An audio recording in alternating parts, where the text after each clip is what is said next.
Hi there. This short presentation is an introduction to an innovation named Paid-for Pricing, or PfP, which I believe is going to be a game changer in the areas of pricing, charging, payment transaction, and even marketing.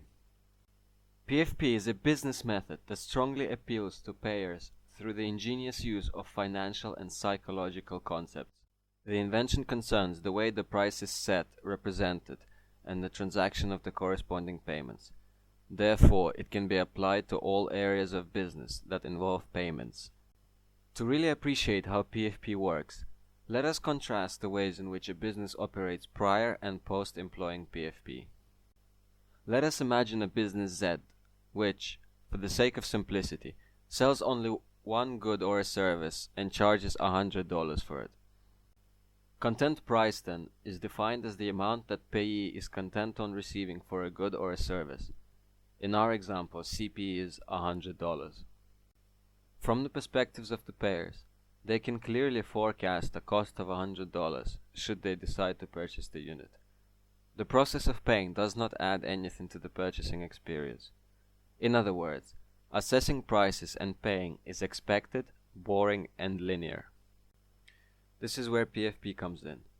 PfP introduces multitude of possible payment states, in effect skewing the payment landscape. This makes for a profound effect on the payer's behaviors. Suppose that Z charges $105, although Z would be completely happy with receiving $100. After the first payer purchasing the good, Z, rather than adding the entire $105 to revenues, adds only the content price. The exceeding $5 is set aside. Suppose that next customer would also like to transact business with Z.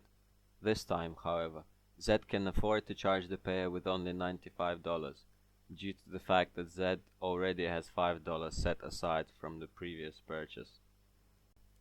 To sum up, Z's business now offers two payment states for the same good, $105 and $95. When equal number of each is sold, the average is the content price that Z wanted to receive for a sold unit. The $5 is known as paid for difference, or PFD, and refers to the amount above content price which is subsequently used to pay off beneficial payment states. Payment states that are below CP, $95 in our example, are called paid for item or service. Payment states that are above CP, $105, are called PfP, part of which is used to finance PFI and PFS states. Why is this significant? A decrease in price by $10 from $105 to $95 does not seem like a big deal. Where is the catch? The catch and the power of PfP comes from the fact that PFD, or the amount set aside, can be accumulated and then triggered large for one unsuspecting but soon to be very happy payer. Consider the following payment states. PfP, or the regular state, charges $105, while discounted state, or PFI, charges $0. In other words, the payer in PFI is entirely paid for. In order to finance such a state, Z would need to set $5 aside 20 times. Thus, the corresponding frequency and probability of attaining PFI would be 1 out of 21 payers, or 4.8%.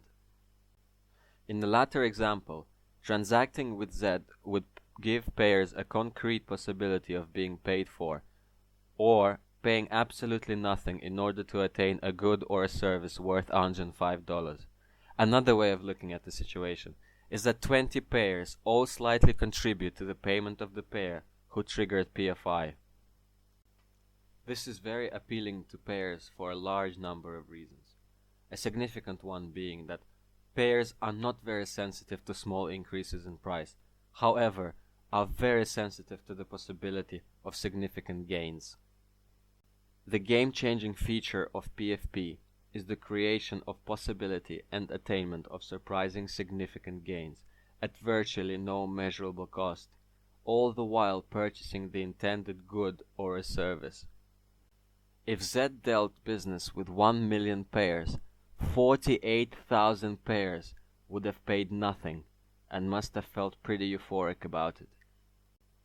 There are significantly more features and options that will be explored in further videos, conclusively showing that PfP is simply a superior system in all regards to current models of pricing and payment transactions.